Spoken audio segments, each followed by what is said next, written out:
And welcome back, everybody, to Zone 4 Podcast on YouTube.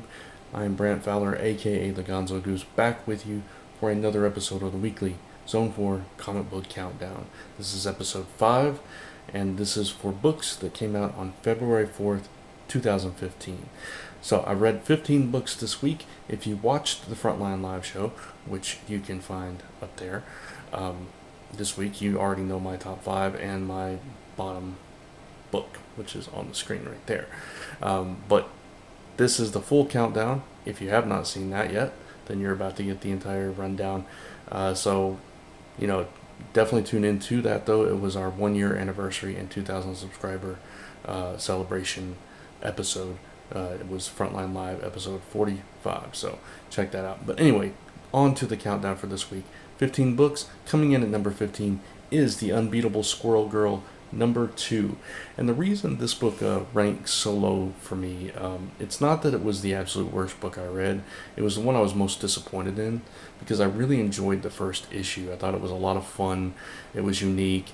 It was, she was zany and spunky, and I just loved her personality.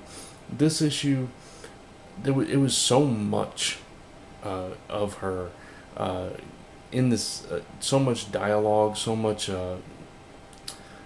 going through these jokes and the breaking the fourth wall thing. At the bottom of every page there was this text that kind of broke the fourth wall after a wall of text throughout the page before it, and it just kept going on and on. It felt like it was never going to end. It is a fun story. I do want to see what happens with Galactus and everything, but it was so overwhelming, and there was just too much thrown at you that it was over the top. It was like they were forcing it, and they were forcing it down our throats, and that's why I was really disappointed with this particular issue. In this issue, she's trying to join a club at school, and she learns about Galactus coming. She has to drop everything, get away from the guy that she's trying to flirt with, and go figure out how to get to the moon to stop Galactus before he gets to Earth. So interesting stuff, but still, it was just over the top, and it kind of really just took me out with the breaking the fourth wall stuff, and just really bothered me how forced the jokes and the situational comedy was. So that's why it ranks at number 15. Coming in at number 14 is Postal No. 1. This is a Top Cow book, published obviously through Image and Top Cow, written by Matt Hawkins and Brian Hill, I believe. This book was okay. It's basically about this guy who has Asperger's, and he can't really relate to people, and he's always constantly having to do stuff to to keep his mind going, and so he doesn't freak out about things and this and that. And he's always saying stuff he shouldn't say, and always getting himself into a bit of trouble. He has mommy issues. His mom hates him, but he still respects her and loves her, and tries to do nice things for her. He gets kind of wrapped up in a drug deal kind of thing going on because of his curiosity and because his mind has to keep working. And all the while he's flirting with this, where he wants to flirt with this waitress, but he keeps saying in his head over and over again that he probably shouldn't say this. And it is really well done. It does seem like it is from the perspective of somebody that suffers from this disability, or whatever you want to call it, whatever the proper term is, I don't know. But it is an interesting concept. It's an interesting way to play with this. It was just a little bit slow for me, this issue. I don't know, it was hard to get into. It was hard to get into the flow of it. I appreciate what they're going for. I appreciate the direction they're going with the story, and by the end it's another whole thing that leads into the next issue. So I appreciate what they're trying to do. Just for me, it was a little bit slow, and I just couldn't quite get into it, so I didn't enjoy it as much as I probably could have. So that's why it ranks at number 14. Coming in at number 13 is Spawn 250. Now, I'm not a Spawn fan, so you can take that into consideration. It's been years and years since I've read a Spawn book. But with 250 and with Al Simmons coming back, I wanted to check this out. This book is like, I don't know, 70, 80 pages long, triple sized book for the 250th, you know, issue. But there was so much text in this book. It was literally like 20, 30 pages into it before you even saw a Spawn. And then he was only there briefly, and then it goes back into this wall of text.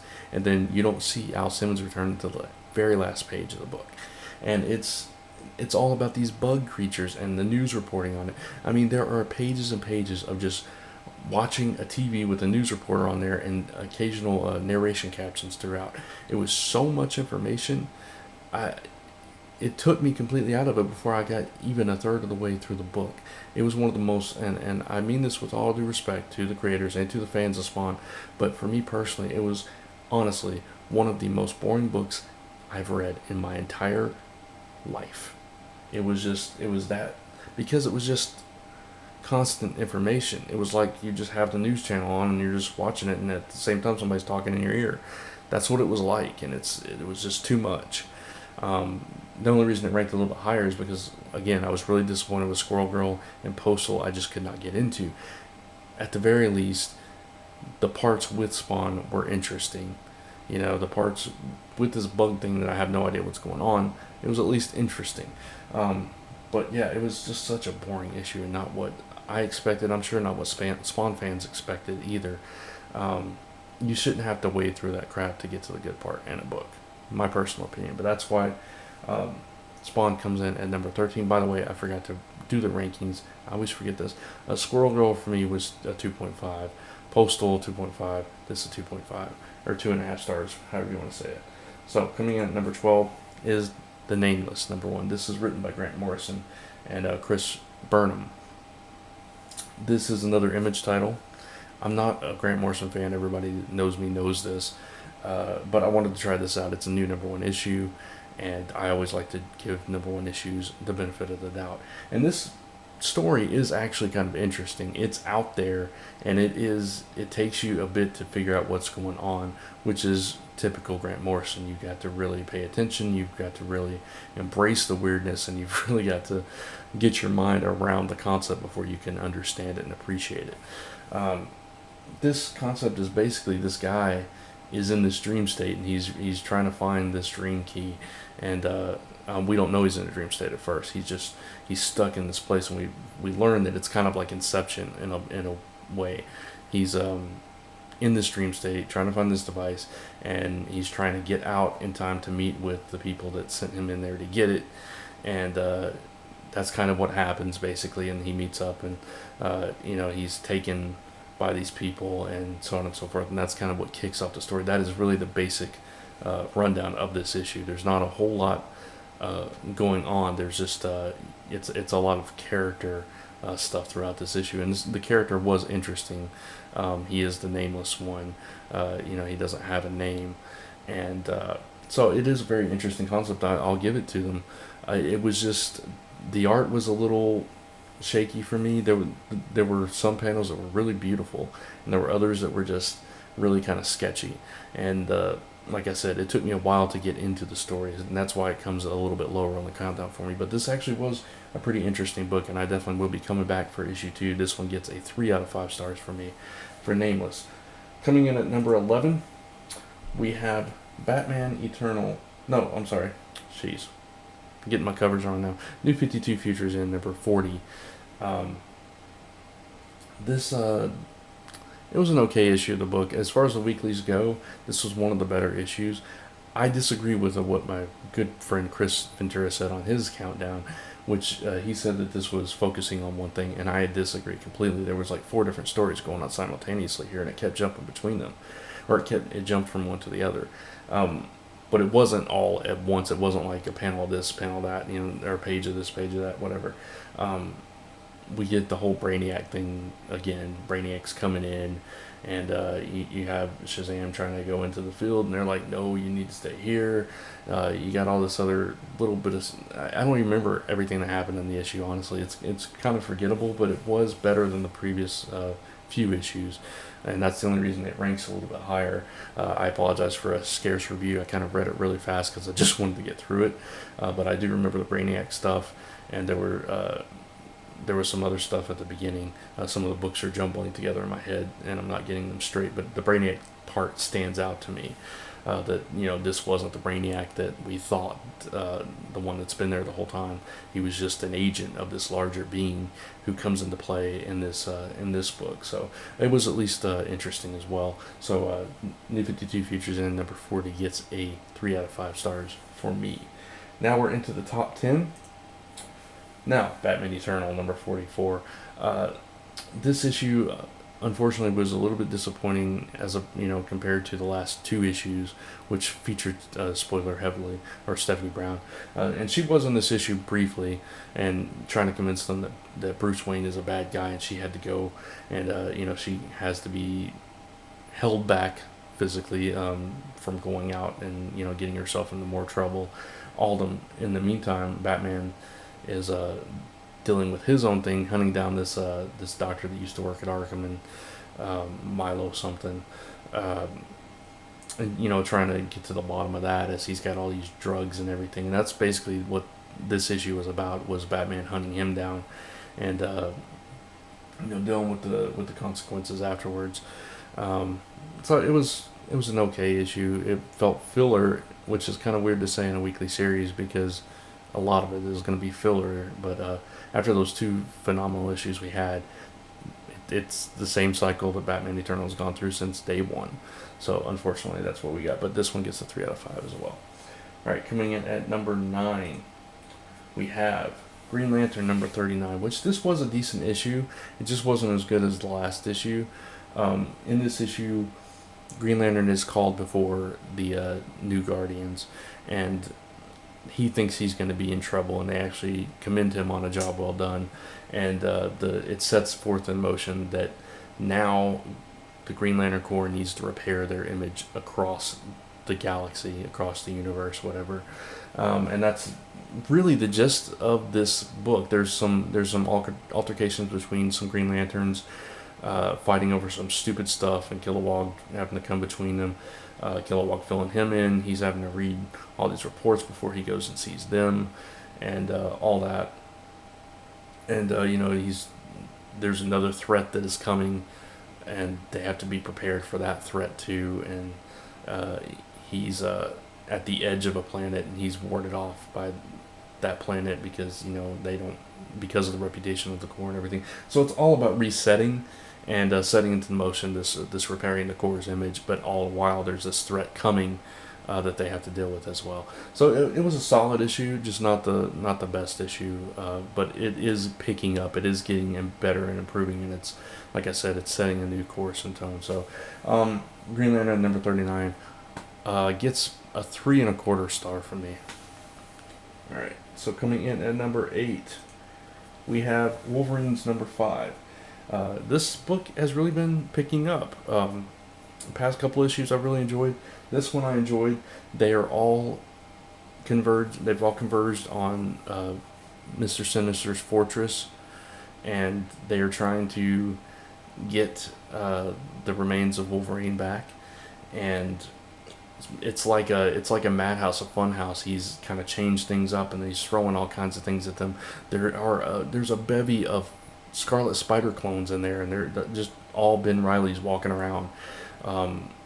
And it's Phantom Elle and her Fox have disappeared into the walls, and they're hidden, and they're still intent on stealing Wolverine's remains and everything.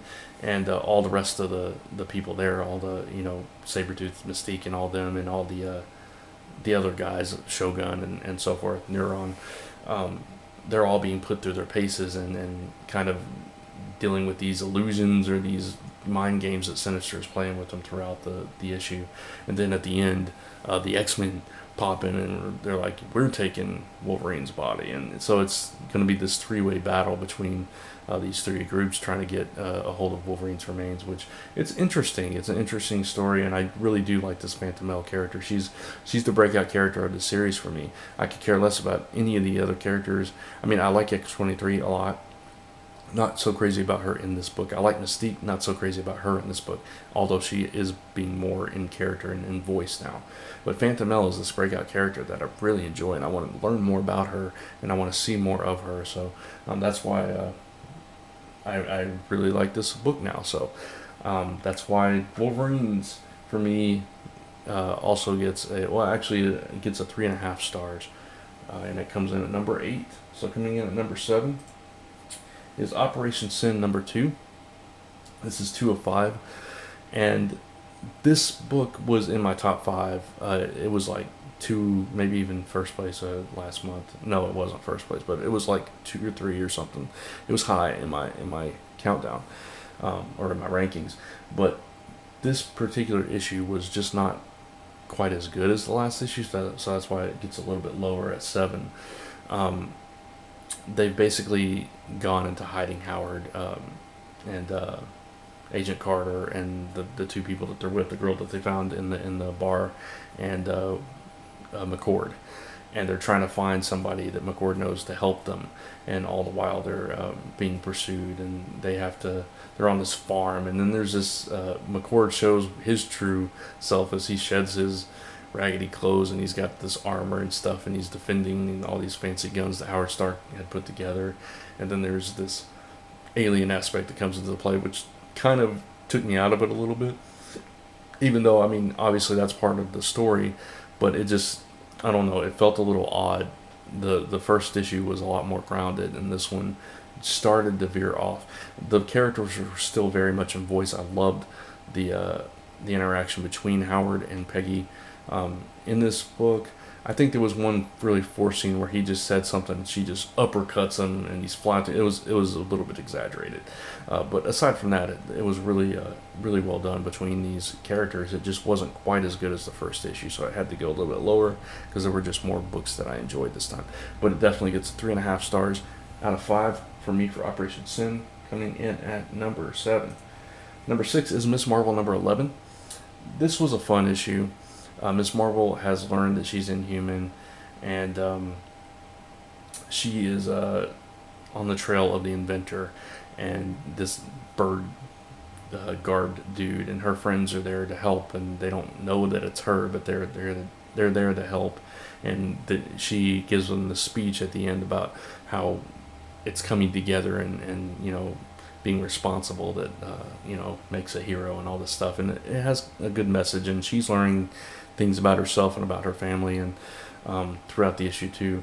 But at the same time, she faces this the darker side of being a hero, which is the consequences of taking somebody down and not going quite the way you envisioned it. And but she's got the respect of the town and the police force and all this stuff. So it was a fun issue. Not the best issue that I've read of the series, but it was still really fun, and I really enjoyed it. So Ms. Marvel also gets a 3.5 stars. Alright, so we are into the top 5. Coming in at number 5 for me, if you watched the Frontline live show, you already know. But coming in at number 5 for me is Green Arrow number 39. This book was fantastic. I love the parts with Felicity. She's taken off to jail, and her cellmate is Cheetah. I mean, that's good writing right there. Jay mentioned this chessboard thing with the city of Seattle as we see the two towers, Queen Industries and King's Tower, as they're speaking to each other from their respective locations. And King has basically trumped Ollie. He's got him in check, and possibly checkmate. And we've learned that somebody that Ollie is close to is not so true and honest with him, and there's a lot of things going on here. By the end, Ollie has gathered his own army because King has an army, and he's basically taken everything from Ollie, and he's having to rebuild now and figure out how he gets out of this mess. Really fun issue. The art was fantastic, beautiful art in this issue. The only reason it ranked lower is because there were other books that I really enjoyed a lot more. But I really love the series. I hate that the creative team is leaving.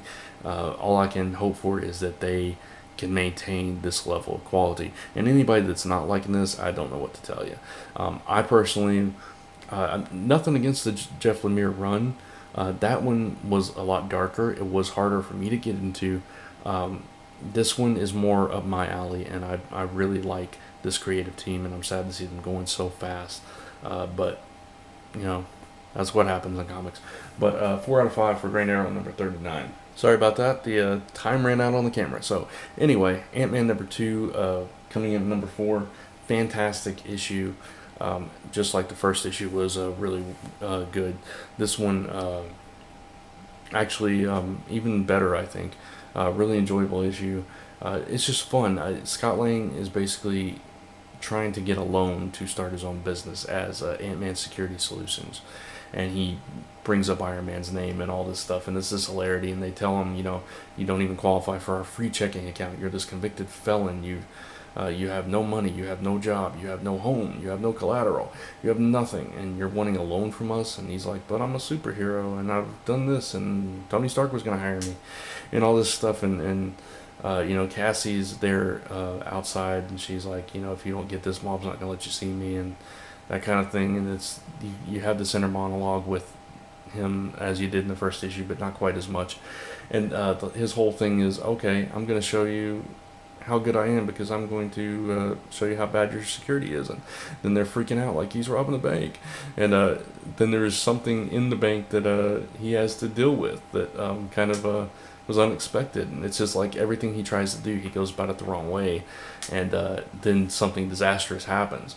And all the while, the issue opened up with Grizzly, of all people, attacking him and having him at bay, and that's kind of picked up at the end. And it's kind of a funny play out as it happens. And the result of what goes on with Ant-Man and the possibly unfortunate ally he's made at the end, or a couple of allies that he's made at the end, is just it speaks to the series and speaks to the personality of Scott Lang. In my personal opinion, I feel like he's this guy that always tries to do the right thing but goes about it the wrong way and ends up getting himself in more and more trouble. And that's kind of what this was. This was a fun book. The art was really good. I love the personalities. I love the narration, the humor. Nick Spencer is just knocking this out of the park for me. So Ant-Man number 2 comes in at number 4 and gets a 4 stars from me. Black Vortex. This is Guardians of the Galaxy and X-Men. Black Vortex, this is number 3. It's issue number 1, but it comes in at number 3 on the countdown, sorry. This is the kickoff to the Black Vortex event that is running through Guardians of the Galaxy, one of the X-Men books, and Star-Lord. I can't remember. I keep forgetting if it's Uncanny or if it's all new X-Men, but it's probably all new X-Men, because that's... Anyway, point being is it's a crossover between the Guardians of the Galaxy and X-Men, and this is a one-shot kickoff to it, oversized. And this was a really solid issue. We opened up on this planet a billion years ago or whatever. I did a full review of this on Comic Frontline, which you can find right here if you want to go check it out.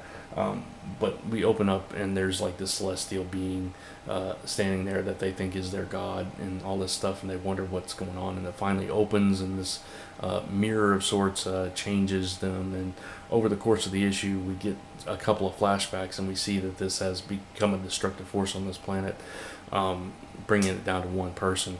So this is the Black Vortex, this mirror that kind of transforms you into supposedly your best self, but has maybe it alters your personality or something. We just don't know. But Knife, who is Peter Quill's father, that's the name he's going by, he has gathered troops. He has put them through the mirror. They have transformed themselves. He's creating this army to take over the universe. So Peter Quill goes out and gets help from the Guardians and the X-Men, and they get the mirror, and then they are attacked. And that's kind of where things leave off. A couple other things happen that I don't want to spoil in the issue that make it very interesting. It becomes a key point for the Black Vortex being involved. But this cosmic weapon, some are wanting to use it, some are against it and want to destroy it. So it's a very interesting concept. I love what they're playing with the mind games here, and the character strengths and weaknesses we're seeing come out through this. It's going to be very interesting to see this all play out. So I really love this issue. Ed McGuinness's art was out of the park as well. So I give this a 4 out of 5 as well. And that's why it comes in at number 3. So coming in at number 2 is Birthright number 5. This book knocks it out of the park every month for me. This is fantastic. I love this series because it keeps me on my toes. It changes things up. It kicked us off in the very first issue with a twist that you didn't quite see coming, and it just keeps building on that twist. And every issue ends with this new element to the story that we just don't expect or see coming. And it keeps you guessing, it keeps you wondering what happened, and we get these flashbacks to Mikey as he's growing up in this fantasy realm. And this particular issue, he's battling the wizard, the first of the 5 wizards that have come to the Earth realm, and we're learning more about why he did this. He did this for his family, why he took on what he took on. I don't want to spoil it because this is such a good book. I want people to go out and read it. But he took on this burden, we'll say. And the reason he took on this burden was for his family, to see his family again. But it wasn't quite the best choice, especially for the people that he met and grew up with in this fantasy realm. And now he's, in this realm, and he's dealing with the fact that he's only been gone a year, but he is a grown man now as opposed to a little child, and his family is trying to deal with this and wrap their heads around it. And you see the family turmoil come into play here a lot. It builds up the tension between the mom and the dad, and it's just a fantastic book. The art is beautiful. The writing is crisp and fresh and unique. And I just love the twists and turns. And this story is just right up my alley. I love this book. I can't recommend Birthright enough to everybody. It gets a 4.5 stars for me. So that's why it comes in at number 2. And now the number 1 book for this week is, of course, Star Wars, number 2. And this, I'll go ahead and tell you, this gets a 5 out of 5 stars for me. There's only one little thing in there that I chose to overlook personally, which was Darth Vader not recognizing his own lightsaber from when he was Anakin. But aside from that, to me, this was just spot on. It was perfect for a Star Wars fan. It felt like you were watching an extension of those original 3 movies. Every voice is totally in character. You could see every single scene in this book happening in one of those movies. It was every note was hit. C-3PO is in the ship, and he's having to go out and try to get these scavengers off of it. And he's like, "Excuse me, I'm heavily armed," and he drops the gun, and then he's like, "I surrender," and he's like, "I wish R2 was here," and stuff like that. And of course he gets blown apart, and they're just like, he's trying to reason with them, they just shoot him, which is something totally would happen in Star Wars. Bickering between Han and Leia, confrontation between Luke and Darth, a stormtrooper seeing Darth without his helmet, and him breaking his neck with the Force. And these are just little tidbits of this fantastic story. The art is amazing. The likenesses are really well done. Like I said, every character sounds like they would in the movie. This is just a fantastic series. Jason Aaron is knocking it out of the park. This is 2 months in a row. It's been my number 1 book, and it's been a 5-star book, and I can't see it slowing down or going any other way. I can just hope that the other books that they put out, Darth Vader comes out today by Karen Gillan, which I'm not a huge fan of, but hopefully these other books can maintain the quality level that this one has. I honestly hope Karen Gillan proves us all wrong and knocks Darth Vader out of the park too, because I want this Star Wars line to work. I want it to be as good as it possibly can be, and if this is any indication, Marvel is doing the right thing this time around. And this book I can't recommend enough either. Star Wars number 1, 5 out of 5. And that is your weekly Zone 4 comic book countdown for books from February 4th, 2015. This is episode 5. Thank you for tuning in. I'd love to hear your your opinions in the comments below. Let me know what you thought of my choices and what you thought of these issues, especially the top 5, what you think of the Star Wars book. I'd love to hear your thoughts. And of course, tune in next week for another episode of the countdown. Check out zone4podcast.com because we have a lot of content coming to you very soon. Hall of Toys will be here live next Thursday. And the following week will be the debut, tentatively, of Good Morning Tonight, the comedy news show that John Wilson and myself will be doing. Hit points. If we can put together an expansion pack episode, we'll do that. But otherwise, just stay tuned for more content coming here to zone4podcast.com very soon, or Zone 4 Podcast on YouTube. Check out zone4podcast.com, where all the Zone 4 content from the Zone 4 feed, from this channel, and from Chris's channel, all are compiled, so you can find everything there. Morning stream coming probably next week for you guys here, but go check out the Friday the 13th special on Chris's channel, Dark Avenger C86, for a special episode with Chris and I, and who knows who else may drop by. And of course, check out comicfrontline.com, comicrelated.com, together your number one source for Iron comic news, reviews, podcasts, and so much more. And sub to Frontline Gaming Zone. We will be updating more frequently here soon. We've just all been very busy, and we're trying to get this channel off the ground. So until next time, thanks for checking out the countdown. Please tune into the Comic Frontline live show every week on Tuesday on Comic Frontline. And again, come back here next week for another episode of the Zone 4 Comic Book Countdown. So until next time, everybody, thanks for watching. I'll see you in the next video.